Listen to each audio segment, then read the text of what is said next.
So please welcome Pierre Compère, the moderator of the panel discussion, business developer at Agri-Sud-Ouest Innovation. Pierre, the floor is yours. Thank you very much. So, as you might notice, I'm not the French Ministry for Agriculture.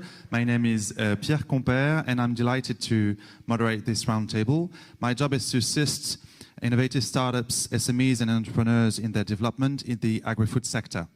So, I'm here as part of Agri-Sud-Ouest Innovation's team. Agri-Sud-Ouest Innovation, or ASOI, is a French innovation hub that is a faithful partner of the World FIRA. We connect our members from both the private and the public sectors to grow ecology-smart agri-food chains. And as you might think, digital technologies and robotics have surely to do with this goal, this objective. The dynamic of these topics is very strong here in the southwest of France, in the region Occitanie, and particularly here on the Sicoval territory. The Sicoval is the community of conurbation located in the southeast of Toulouse, as the center of gravity of the French agricultural robotics ecosystem. We call this technology-friendly territory environment agrobotics land. But let's focus now on our topics for today's conference. Startups and industry majors, happy marriages? Question mark. Many startups are now developing collaboration with the historical major of agricultural machinery, which is accelerating the growth of the sector.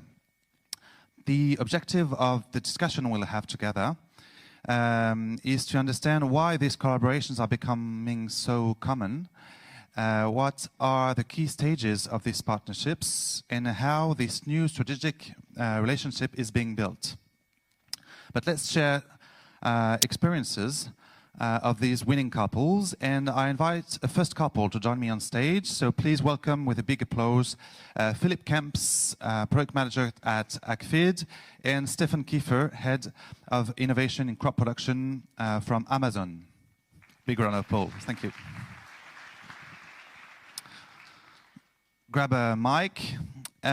Could you, for a start, introduce yourselves, present your company, and maybe the fruit of your collaboration, the robot itself. Yeah, good morning. My name is Philip Kams. Thanks for the invitation to have the possibility to talk over here about collaboration, but robots at all. So Exceed was founded back in 2018, summer 2018. And after 2 years, Exceed presented or has been testing the very first autonomous robot for broad acre applications. And when I'm saying presented, testing the first robot application, I'm talking about the robot itself, but also the software environment around it and the safety measurements that need to be taken on a robot. And right from the beginning, Exceed more or less followed the path to collaborate. So on the purchasing, on the part side, so not inventing everything right from the start. So we understand ourselves as a kind of team of architectures that fit together the farmer with the industry, with technology, and with outlook innovations. And one of this collaboration from a very early point of time was the collaboration with implement manufacturers, because we know that the robot is only a small bit and piece in this whole chain of farming. And we understand the robot and its ecosystem, the software and the safety, as a kind of turntable, as a kind of platform for data and power. And the rest needs to be done by the professionals who are with their fingers in the ground, and that are companies like Amazon. Great transition. So, Stefan, a quick word on Amazon and your job there? So, thank you also for the invitation. And so I'll shortly explain Amazon, well known in France, hopefully. So, long time present here with our implements, so 140 years old, and my job is over more than 20 years product management, so the look to the farmer and the needs. And in the last 5 years I shifted over to the future technology, so future outlook for spot spraying and autonomous machinery and all these things, intercropping also, all these agricultural items. And we looked for the autonomous, 2008 we started our Born Europe project, which is still going on the university side. And so in the last 5 years we had some some cooperations. So we worked together with FarmDroid for a project, and then we found Exceed because we are based as a pure implement manufacturer, and we never will build up tractors. And so we stand for the colored machinery segment, so a wide variety of implements and a wide variety of tractors, and all these machines must work good together, and this is our base. So that's the base is Isobus, and the base is DKI data and all these things, and this is also the mindset of Exceed, and so it was an ideal cooperation, and we came very fast together, and so we have a clear idea that we start with this cooperation to build up a network for everybody. So finally, it's an open interface between implements and machines. We'll have a full discussion about the history of your collaboration and its outcomes. But it's interesting to understand that it's a strategic decision for you to build this kind of relationship. It's not just an opportunity with Exceed. We understand you have several partnerships with startups or robots manufacturers. It's the only startup where we invested money, so it's a slight investment, so we don't have so much money as a proud startup company. But for sure, it's also Klaas invested in Exceed, so that's well known. And it was a clear strategic decision, and other corporations are not combined with investments. Well, we'll have a chat about why this one and not the others. Well, please have a seat. Let's welcome now Yaniv Maor, CEO and founder of Tevel, and Peter van den Vlucht, Managing Director of Kubota. With applause, please. Let's encourage them. Hello. Hello. Welcome on stage. Same question. Could you present your company first, and then the fruit of your collaboration, the robot itself? Okay, so Tevel develops flying robots for fruit picking. Some people call it drones, but it's flying robot connected with cable to the ground that picks different kind of fruit. Till today, we picked with our robots many kind of fruit like apples, peaches, nectarines, plums, apricot, pears, and more fruit to come this year and next year. And Kubota. Yeah, thanks, Yaniv, for the introduction. Like Stefan, I'm more from the traditional industry. Kubota, 130 years old company, and actually I originate in the implement industry. Also, Kvenneland and Viken, we're good competitors. We come across each other often in the markets. Kvenneland is 140 years old, even more nowadays. So we have a long history. Also in standardization, implements Isobus. I've been working 10 years as a chairman of the AF organization. And basically 3.5 years ago, I transferred myself into Kubota when Kubota had the objective to start the Innovation Center concept, which is kind of, like Stefan also mentioned, more the strategic arm of Kubota, looking for investments to speed up developments through open innovation. So the open innovation is aiming at working with startups, with research institutes, partnering with startups, doing projects, minimum viable product trials, testing with business models, and last but not least, also working closely with our growers and dealers to see if the technology is a fit, basically, for the market.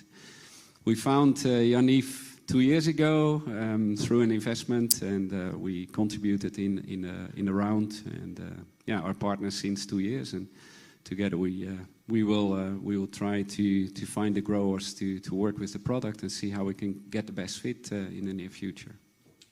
We'll have a discussion about that. Please have a seat. We're now all on stage, and let's start a discussion fueled by your on-field experience. Maybe you could elaborate each couple on what has motivated your alliance at first. Could you start? Yes, the motivation is our main focus on arable farming, so that's our product knowledge, and so it was clear that we have a look on autonomous or full automated tractors. This is also a way which is going on in the market, and also the full robots.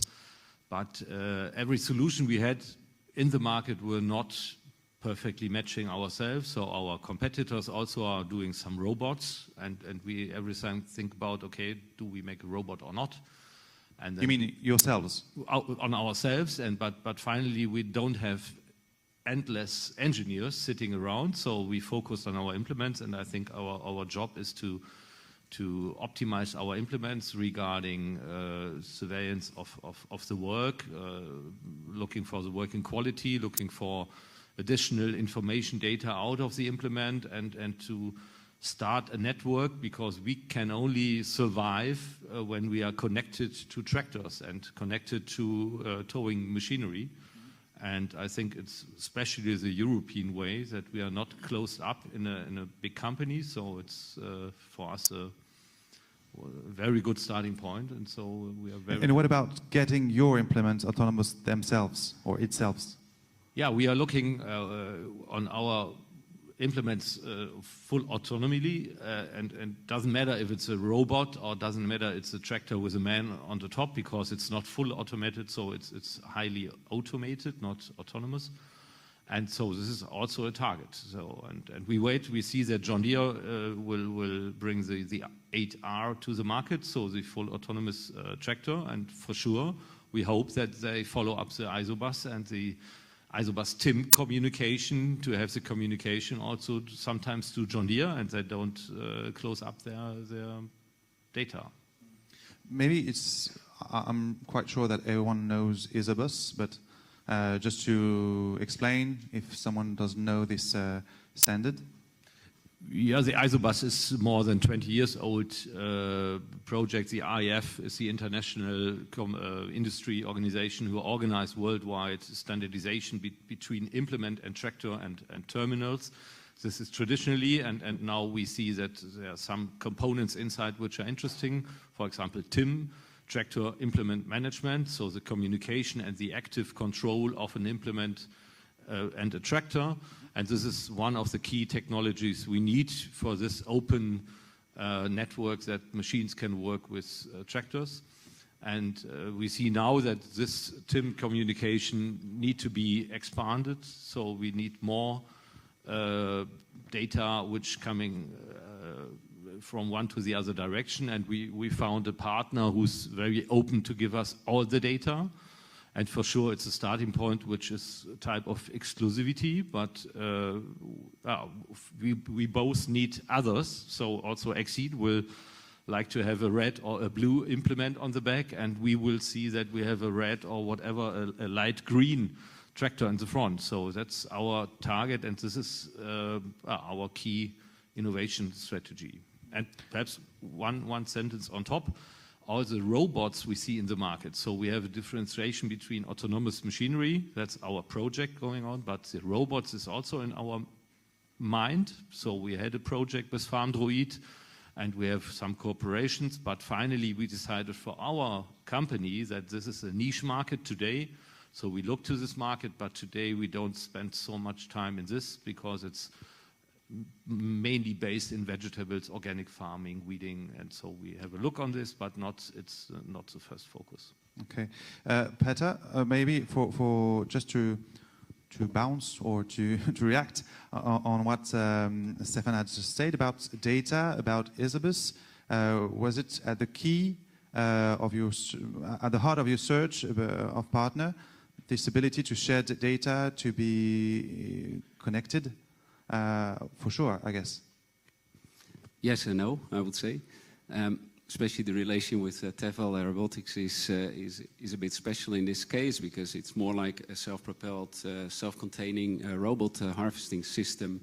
For sure, it will also share data, and we talked about it, and the data should be at least interoperable with systems that the grower uses.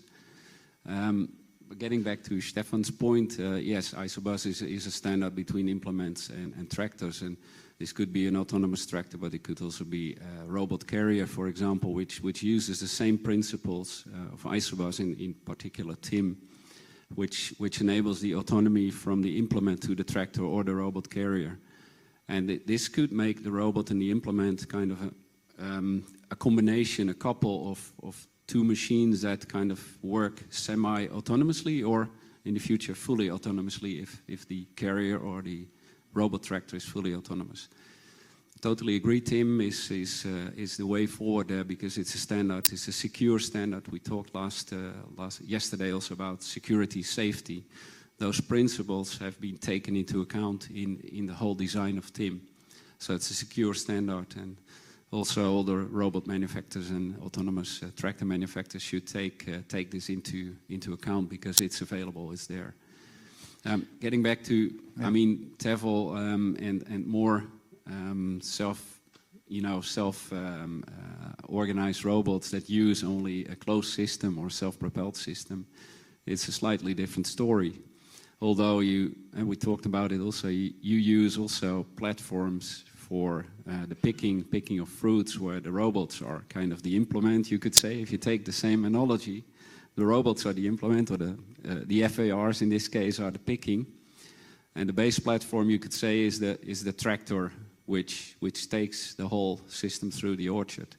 So in principle, you could always go back to the same idea. There's something actuating a picking or doing an application, and it connects with another and it connects to that base platform, and then there's the data off board or the remote monitoring that you have. And I guess maybe you could say a few words to that if there's that step of data exchange on the farm, which needs to be foreseen as well. But just before, just to draw the parallel between both cases, Kubota is known for tractor, and in this case, we don't see connection between your drone, your flying robot, and your specialty, your heart of your core business. So what was the aim, the goal for Kubota to invest in TEVL? Well, that's actually a good question. Of course, I need to explain that Kubota has a relatively strong position also in specialty crops with the smaller tractors, and obviously that's also a direction which is a strategic fit for ourselves. So we try to expand the strategic direction for Kubota into specialty crops. So we aim to partner through open innovation with startups that are active in the specialty crops area. Yesterday we also heard we saw the biggest pain points of growers, right? Like harvesting, labor shortage, harvest timing, weeding was mentioned as well. So obviously these are the criteria that we also use to aim the collaboration or investment strategy at. TEVL solves the problem of harvest timing, labor shortage, which is key element in our decision making also to invest in such startups. Getting back to the tractors, yes, that's totally different machinery than what we see here. So this is also quite a unique technology, I must say. And it's a different approach. Although if you look to growers using picking trains and picking platforms, it's not also far off. I mean, there's the ground unit, there's normally manual picking labor on the ground unit picking the apples, and now it's automated. What could be Kubota's interest? We could bring that together to market in the future. We have a large distribution network. We're an OEM with distribution channels worldwide. So that's basically what we're exploring, although we can't disclose all the details here. Of course. So we understand that it's kind of diversification for you, whereas in your case, it's more that you go deep in your core business. We could describe the situation like this? Yeah, and when I compare now Kubota to Amazon, we are starting now in the core business, but for sure we have a look in new business approaches. So especially the vegetable area is also could be interesting for us. Also our Schmotzo weeding technology, we sell already implements to vegetable growers, and for sure in-row weeding is a nice segment, but today it's not the main focus. But this is perhaps compared to Kubota would be the same to enter in the new business segment, but this has more to do not with technology, it's more about the distribution network. Do I have the sales network to go in a new segment or not? Because also the strawberry pickers are not the main partners of the Kubota dealers. It's the same for us. That's a problem to go in a new segment. Okay, quite understandable. TEVL, maybe we can understand that beyond financial support, you're looking, and I'm sure it's quite the same for you, Philip, you're looking for other type of support or collaboration. On which topics do you actually operationally work together? So we were talking about distribution, getting to the market, but I'm quite sure there's other topics. So first, I want to bring the startups view, the point of view. As a startup, you cannot do everything by yourself. You can develop excellent robots and develop amazing software, and this is what the startup's good at. But when you look what exists in the market, you can see that, I'm speaking right now about Kubota. We were amazed by their dealership networks, about they are everywhere that we have customers. Every grower, every area that fruit are grown, you can find Kubota's machine. And on top of it, it's not only the selling capabilities, but the maintenance, support, and of course distribution. And the dealers are very professionals on what they do. So when you see that, you understand that you have one option to join and one option to build everything by your own. But it doesn't make sense to build it by your own. You don't have the startup money, you don't have the startup time, and the clock is ticking, and the only way I see for startup to really to grow is to collaborate with a global company that can boost the product to the market. Otherwise, you will stay local. And I think this is the major capability. And of course, when you start to collaborate, you can get the experience of Kubota from years that are in the market with the growers, feedbacks, connection to growers, feedbacks from growers, testing capabilities, so many things that you get from them, not on the local point of view. You're doing experiments locally, but from the global feedback. What about you, Philip? The same feeling? You feel the same? Yeah, I think if you look to collaborations between startups and companies with certain history, it's not always about money. That's when I saw your question, I thought like, okay, the investment and the money is always put as a kind of major thing in the story. If you guys have been following Exceed maybe for the last 4 years, you might have seen that all the communication we put out into the market was always about something in front, in the back, or on the top of the robot.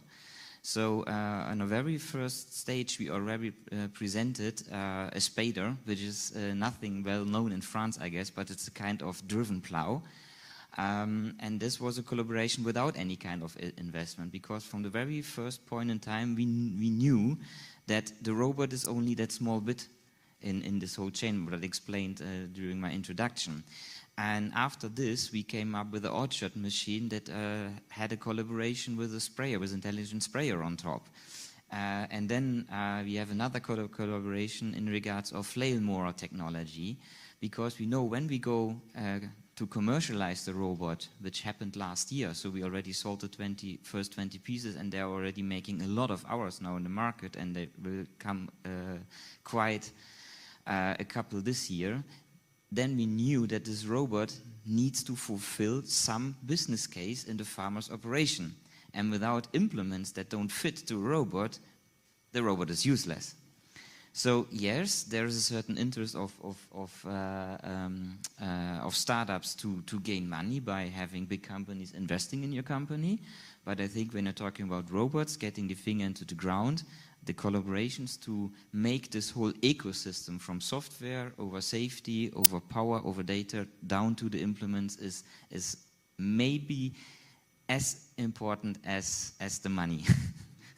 But do you think the collaboration between startups and majors are the only way for robotics competitiveness and growth, or that's any alternative? I would never say there's no alternative, because that would be some kind of very major term. But I think, and I totally agree with him, that you can't do everything by your own. The big companies have the network, and I'm not saying the network means the distribution network, but in the end, at least to have a look how they distribute, how they service machines in the field is worth the time. because in the end, you need people with experience in farming. It's not like servicing a car. It's about soil, it's about climate, it's about different crops around the world. So also your robot needs people in the field from a service point of view that understand farming, that are able to work on Sunday, at night, 12 o'clock. So at least those big companies give you a kind of jumping plank that can support and drive the innovation forward, because this is what we need. And if you try to do everything by ourselves, we stick in our small laboratories making nice robots which don't fit the market in the end. Tevel, you think the same? There is no alternative, or would it be alternative to alliance with big companies in order you or other robot company to get into the market and grow? So I think we need to look at it as not if the only alternative, or what is the risk of the alternative. And I think it's too risky to go by your own, to build everything by your own. It's doable, and probably there are some robotics company that does it, but I think you mitigate the risk by collaboration. And risk is not only the technical risk, it's the financial risk, because if you do things fast, you get to the market faster, you get the feedback faster, and you save the money that you don't have. So it's all about the financial risk, because if you have endless budget, that you can do everything by your own, and you are not in hurry, and you do it a year by year, and but startups don't have this time. And it's too risky to go by your own. Okay. But Peter or Stefan, are you the gaffers of agricultural machinery? We don't have any choice. We need to go through you to get into the market? Or is it because it's hardware that we don't see like disruptors like in the software universe? Are you, once again, are you the Google of agricultural machinery, like mastering the market, and or are you more like agile, maybe? I would say Google is more on software, which is, if you take the analogy to other startups that are only active in the software space, or maybe limited hardware like sensor startups that bring something with data through the agronomist to the grower, it's much easier because you deploy software and there's no, there's no sales of goods involved like hardware. As soon as you talk about startups that work and develop on hardware, really robots, you have all the problems that major OEMs also have. Manufacturing, design, testing, you need test fields, you need feedback, you need to have this short loop, maybe southern hemisphere testing to speed up your development because you want to be still agile and competitive. And the whole problem is you need to distribute the whole thing in the end. So the scale-up process of robotic startups is much more complex. And that's a big pitfall compared to, startups that only work on, software solutions or agronomic solutions. At least that's my feeling. And that's why I think the majors have an easier stake to support companies like Tevel or Exceed and grow their business by not only financial contribution, but in addition, we bring the knowledge of 100 plus years experience in OEM sales and distribution. And like Yaniv said, you can basically not go without, because otherwise you stay local, you stay in your niche market, and you cannot grow and scale your business. I guess Stefan has the same views. And perhaps in addition, at first we are fair, so we are a family-owned company, and when we work together with startups, we are 100% fair because it's a cooperation, and we don't like to grab startups to be the winner in the end. So it's not our way. So we like to be innovative and to have a look on this. The market is very dynamic and the technology is dynamic. And I think many people don't know how fast and in which segment the market will really have a big way there, and to have a look on the market from both sides is very interesting. So the Exceed people have a technology, a small look, we have a wider look, and so in combination we have a win-win situation. So this is for sure. Philip, you have a small look on the market. slightly disagree. With No, respect. but the difference, I think, what Stefan wants to say is that if you look to a product portfolio of Amazon, for example, from plow, cultivators, disc chisels, precision seeders, for sure their view is wider because, again, we are producing power and data and smartness. But as I said, we try to make it very, very wide. And to very shortly come back to the thing of of distribution, why the collaborations I think are also very important. Let's say the startups would do everything completely different, and we have been talking about this in the bus or before we entered the bus this morning at the hotel with some people. Let's say the robot companies would set up the perfect data-driven, smart distribution network. Everything is online and everything goes via the internet or whatever. Then the farmer purchases or rents or whatever, or as a service, gets the robot to his farm. Then you have the robot. And then he goes to the more conventional dealer. Okay, can you hook up the seeder and set up the isobus system and make me the way lines? So in the end, also there, very practically seen, you need those kind of corporations, at least in some way. Maybe not on invest, not on corporations, but you have to bring those two worlds together.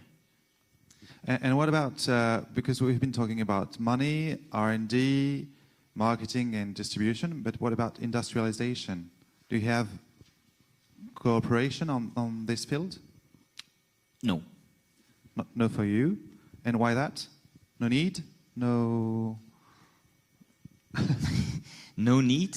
I think in the first years when you ramp up your business and when you start industrialization, it's key that you have it in your own fingers, because your product will develop in the first years. Even if, I mean, you have your prototypes, and we built several ones before we went into production, and we are building up our assembly line now. But in the end, it's only putting components together. And when you have a certain maturity of your machine in the market, then distributing your machine in parts around the world to build it in, let's say, call it very fancy micro factories is definitely a goal we are chasing. But in the first years, to just give the drawings to Amazon and build our chassis and build our 3-point linkage, I wouldn't say that's going to work. And by the way, I think you are pretty full, eh? We have enough to do, but never know. But we are.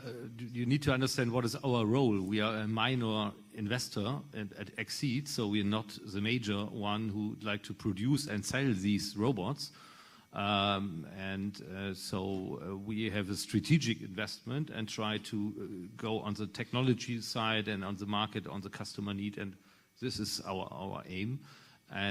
But we had another cooperation with a startup over years, and we tried to bring them to the industry standard. So we made some advisory around manufacturing and electronics, and so it's an ongoing story without any big investment. But to bring these people down, and it's perhaps one thing, the startups need to focus on their key knowledge. So this example, which I don't name now, is an example. They try to make everything. So, and this is sometimes the big problem. So focus on your innovation and make it, and look to other partners who are able to make the other things which are not so special in your theme. And what about you, Peter? Could we see Tevel's flying robots built or manufactured in your factory? Well, like said before, that's not so easy because it's a bit off from our core competence of building tractors and implements in manufacturing. But for sure, we have the manufacturing experience. We have the experience of scaling up, so we can advise also Tevel on supporting them. Well, let's go back to the question first, because as a strategic investor, you support the startup financially. And if you're a minority shareholder, you also have the duty to guide the startup in the scale-up process. So you can be part of, with the other investors, to help scale the business. But often misunderstood maybe by the community is that, Kubota invests in Tevel, so they kind of own the thing and you can automatically, do the production.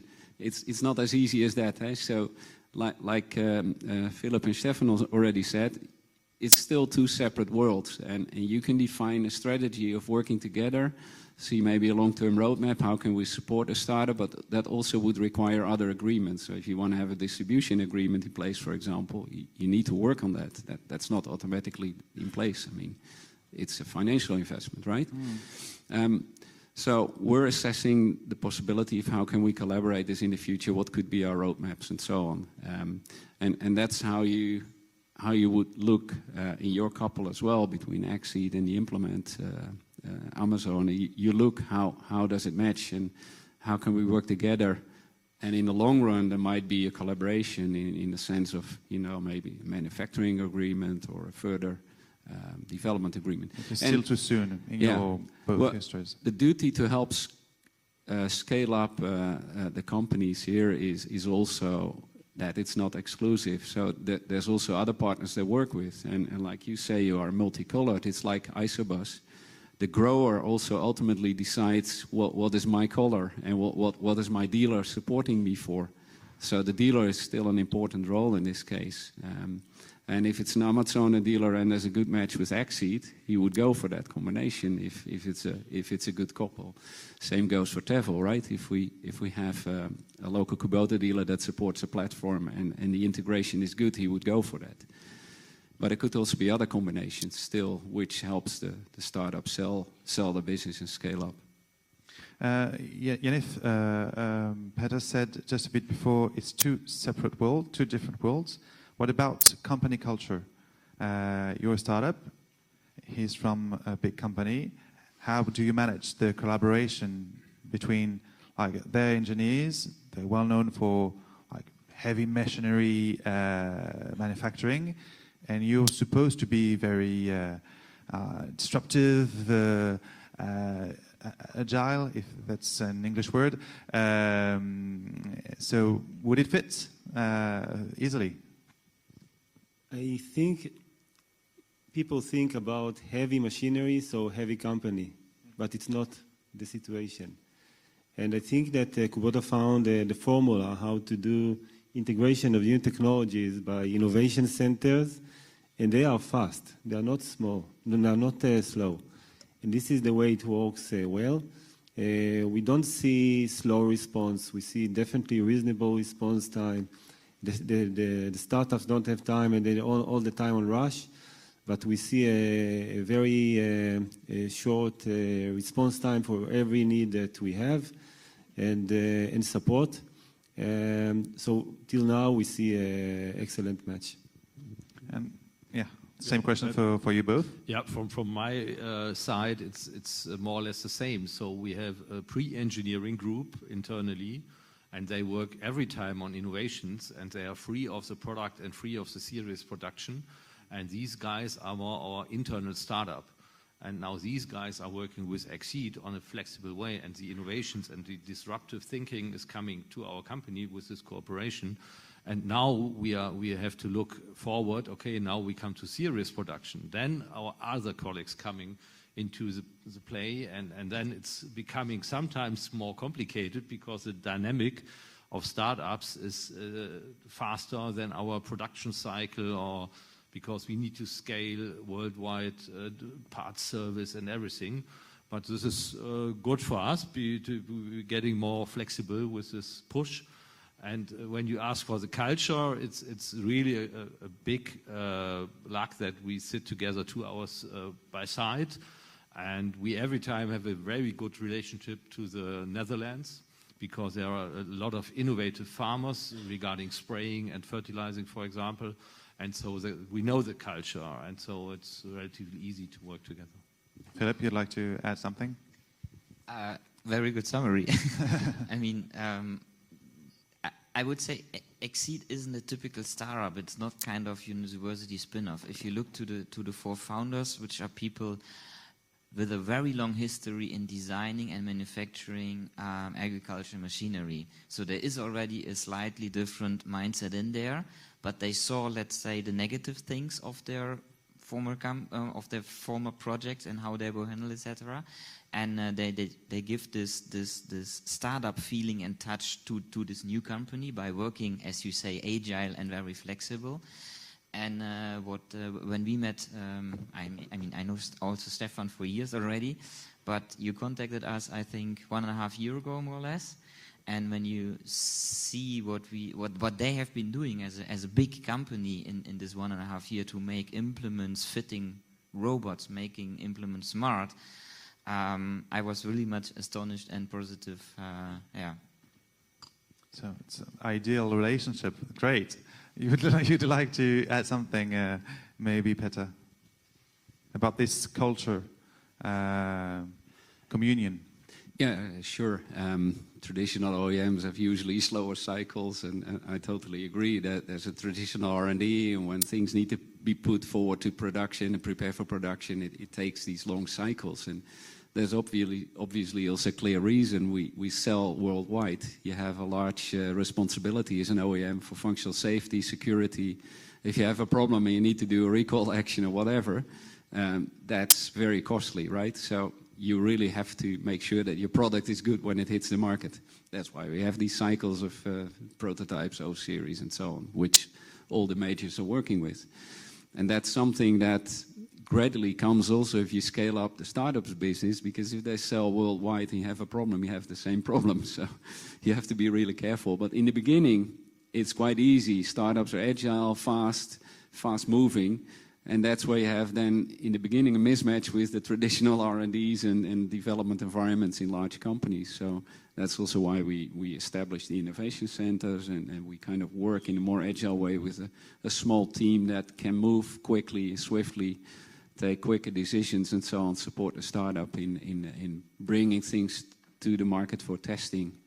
Do you reckon it would be a good practice to learn from your use cases, or your experience, this type of dedicated team for innovation, open innovation, startup relationships? Well, one comment, you definitely need a small team that has the freedom, like Stefan mentioned the word freedom. I think that's really a good one. It's a cost element, of course, but you need to make free the people that can work on those innovations and have the time to work with the startups. If you don't do that, if they still have a kind of a 50-50, two hats on, it doesn't work, because the normal operational business always has priorities. There's always problems to solve. So you lose your time to work on innovations, right? And finally, it's our key knowledge, although we are 140 years old, so innovation is the main driver for us, because we need to be ahead of the market to get the next step of business, because we lose on the other side market with our standard machines. We have competitors from Poland, from Italy, sorry for this, also from Germany, which build simple machines, which are competing with a nice price and also good quality. Why not? So on this standard machinery, so a standard cultivator, you can buy hundreds.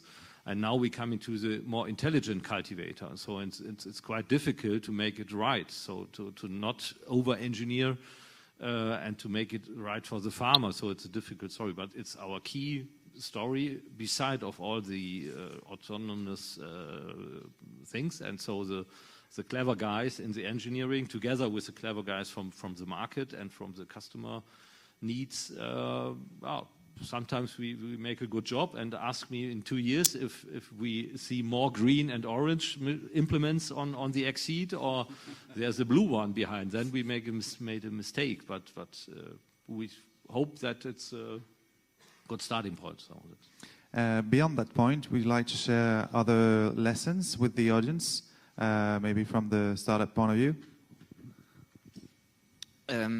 It's basically a mutual comment from us both, because we put it separately from each other into our script that we prepared last week.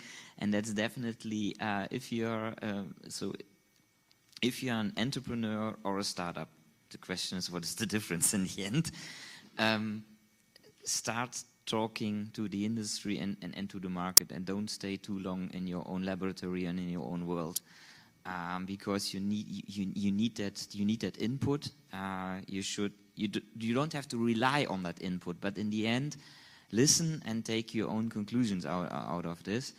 And if you want to grow rapidly, again, then you need a broader base, because otherwise the risk is very high that the big ones will do it and overrun you more or less. And if you share the same views or other lessons to share? Of course, the same views. I will add more, maybe, I would say take with you the visionary people. Visionary investors, visionary companies, visionary customers, not only even customers, need to look forward, not at what they see today, but what we see next year and the following year. And even visionary employees that you see ups and downs all the time during this long journey, and you want them with you no matter what the situation. And I think this is the whole lesson. You need to bring with you team, people, customers, partners that look beyond the next year. And what would you have done differently, all four of you, if you had the chance to relive what you've done? What would you have done differently? What were the mistakes in your collaborations? Shareable mistakes. It's not clear today, huh? So we will see what's happened on Agritechnica, for example. That's a major fair this year, and you can be excited from not only from us but also from other companies what's coming up. And so it's from my side, it's a most interesting time which we had. The last 20 years, we made the machines wider, bigger, more comfortable and all these things, but the machines are more or less the same. Now we put on the first electronics on a cultivator. So 20 years ago, the farmers had said, today the farmers say, you are stupid, I don't like to have a wiring harness on a cultivator, so it doesn't, you're stupid.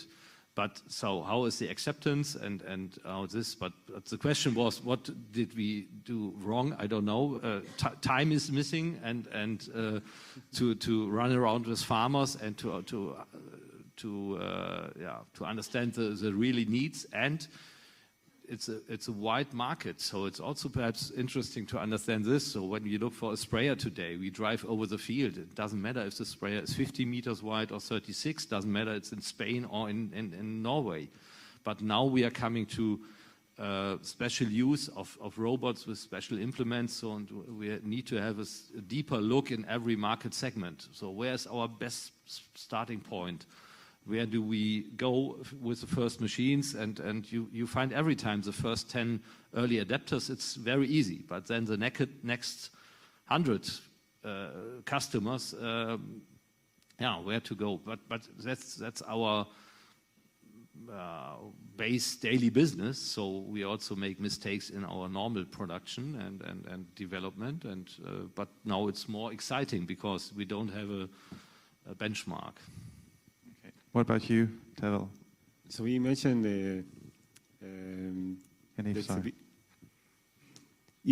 the exhibition in Germany, Agritechnica. So we last year we presented a solution together, and we won the award together. So it was something that Kubota pushed forward, and we supported, and it was very successful.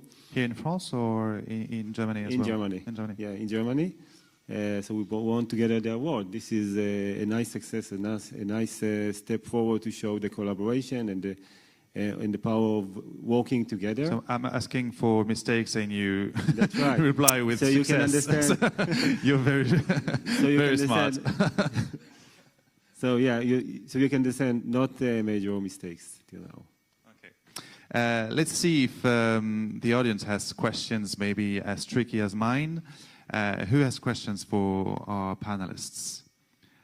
The one who knows me know that I designate people, so even if they don't want to, hopefully we have a volunteer. I might be one of the few farmers around here, also an advisor. So please tell us something which is related to these biggest problems. It's not the manpower, really, I think. It's not the autonomous technique, I think. It is the question, can we develop the agriculture to the way that we stop missing carbon from soil, we stop the climate discussion which we are accused of, so that robotics could do something towards regen ag, really, please? We have a full roundtable tomorrow morning about that, but I'm quite sure we have first answers on this question. Perhaps it's up to me because we spread out a lot of fertilizer and spray out a lot of chemicals. And so this is for sure our main topic regarding farm to fork and all these society wishes. And today, I would say our Exceed cooperation is more driven by labor shortage. That's the main driver today, for sure, because it's also for Exceed important to make the first turnover and to go to the market. But one big thing is in the change of the way how we care about weed control. We need to go slower. So today we go with 20K over the field. We have 36 meter, everything perfect distributed in the field. But to be more, to reduce everything, for example, with an intelligent weeding, we need to go slower. And when we now go for weeding in the whole conventional farming, we need to expand many hours, and nobody like to sit on the tractor around sitting for weeding. So, and we see today that in Germany a lot of subsidies are going in weeding technology. But now the weeding technology is standing on the farm because the farmer needs to buy a new tractor and need to take a guy inside to drive the weeder. So, and finally he starts spraying again. So, and that's a big benefit of autonomous driving, and the same is with tillage. So intensive tillage. So that's the way how we farm. Has nothing to do with autonomy. So you can also do it with a tractor. So it's more that we need to be careful not to combine everything together. So it's one is the way how we farm, and the other thing is now our approach with this. Who'd like to elaborate on this topic? Yeah, I think, isn't it a kind of handshake between labor and in the end durable farming? Because exactly what you are saying, what we see is that the last 30 years we have been, let's say, covering the job that need to be done, producing food, was solved by getting chemicals and bigger machine into the fields, which was a very major need. We had to do it that way because farm structures were changing, and the only answer to this was chemicals and size. But now, for a couple of years, also due to the automotive industry, we have the possibilities to make machines smarter, make them autonomous, make them automized. And now it's the point in time where we can start working on the size of the complexity of the machines, where we can go back to wider spread crop rotation systems, which are very labor intensive. And by this, automatically, in my vision, we come to the point to save on carbon and those kind of things. So if we spread our crop rotation system, if we're working with deep rooting crops again, we can save on deep ripping, on heavy tillage, etc. pp. So I would say it's definitely a handshake between more durable farming, I'm not saying organic farming because we will meet anywhere in between, and labor, because it will request more time.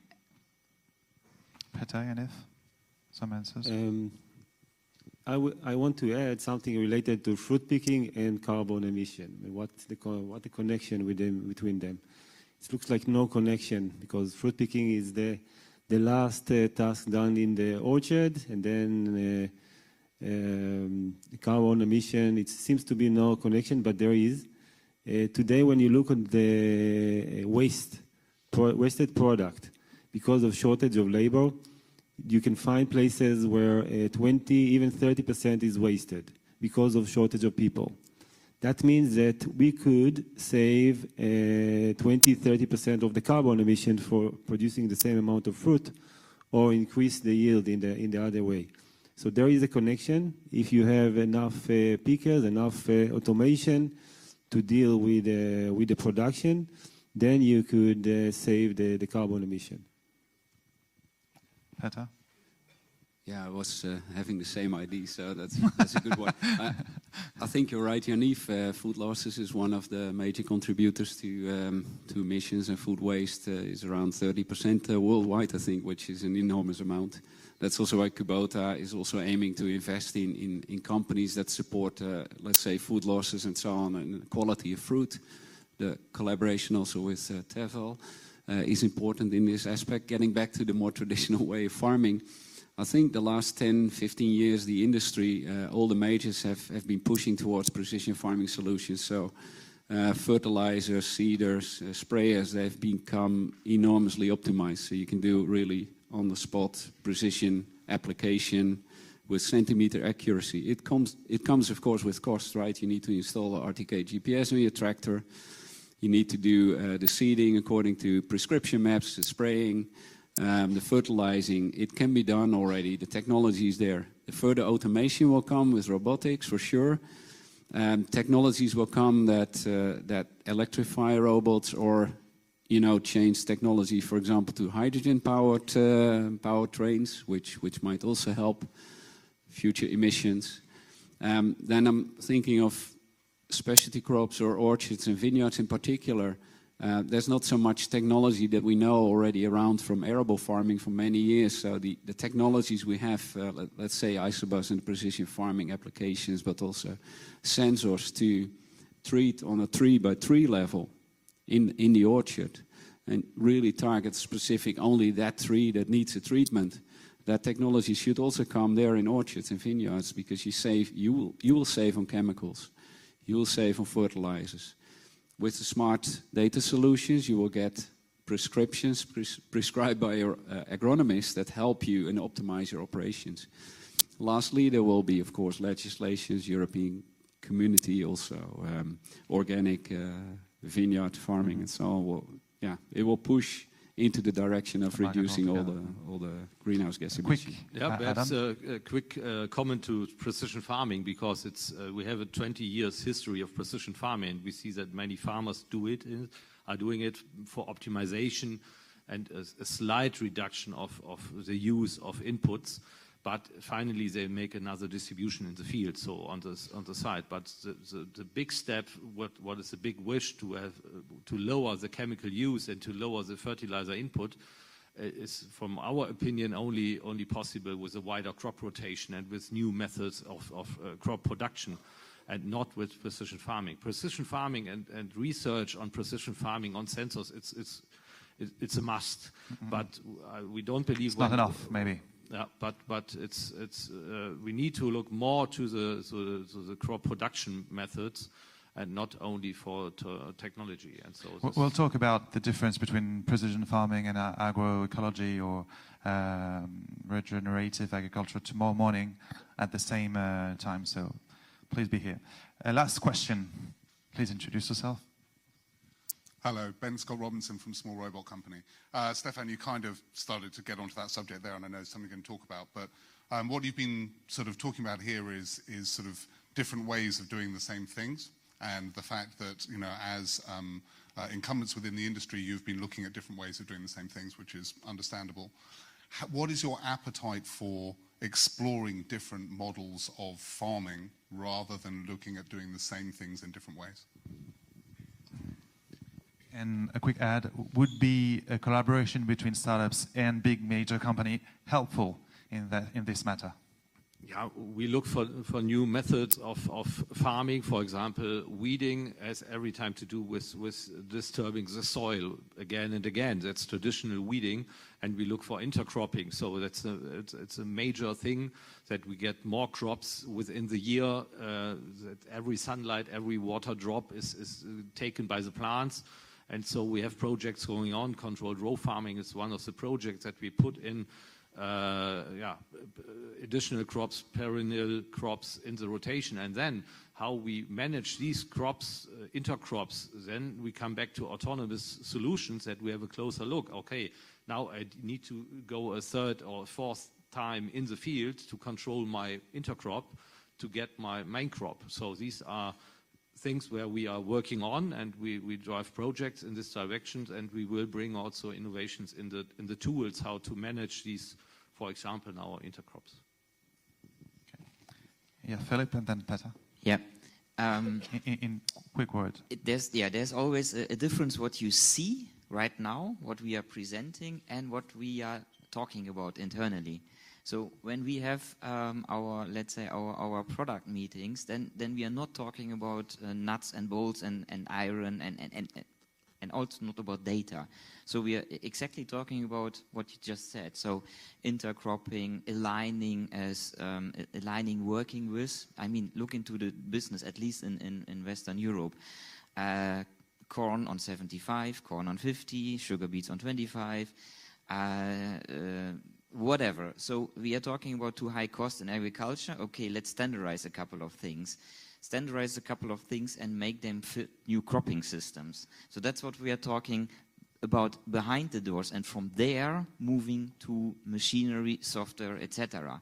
But if we keep on just talking on that level, looking into the reality is that we just do cultivating and we just do drilling corn as we did it 20 years ago.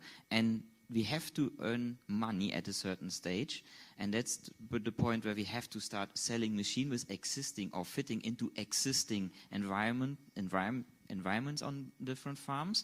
But definitely autonomous solution and technology gives us the possibility to switch towards other cropping systems. It's the goal. The same goal in Kubota and same secret discussion at the moment. Yeah, of course. In the long run, we talk about all these changes coming to the system, but we also know that farmers are quite conservative, are not really up to big changes. So this is a very slow process, which might take another, I don't know, decades, maybe 2 decades. But we're also working with Wageningen University, for example, on research projects on intercropping system and different farming practices. Again, just to get back the experience from a former colleague that went farming and took over the farm of his parents. If we want to deploy some update or an important change to our fertilizer, he would say, Peter, let's be very careful. I need to do my work. I'm running a business now. I'm not a software engineer anymore. I want to make sure that it works, right? So it illustrates that it's really something that new technology is taken carefully by growers, by farmers, and you have to be really careful. So you have to be with them. You need to experience what are their problems and how can we solve their problems in small steps. It's a long-run thing, I think. So that could be an output of an alliance between startups and major company, maybe to go carefully into the market and helping farmers not to take so many risks. I suggest that would be the end. Let's conclude on that point if you agree with me. Thank you again for your listening. I suggest you could applaud our panelists for sharing their experience. Thank you very much, all of you, and see you very soon on the field for the demos. Thanks.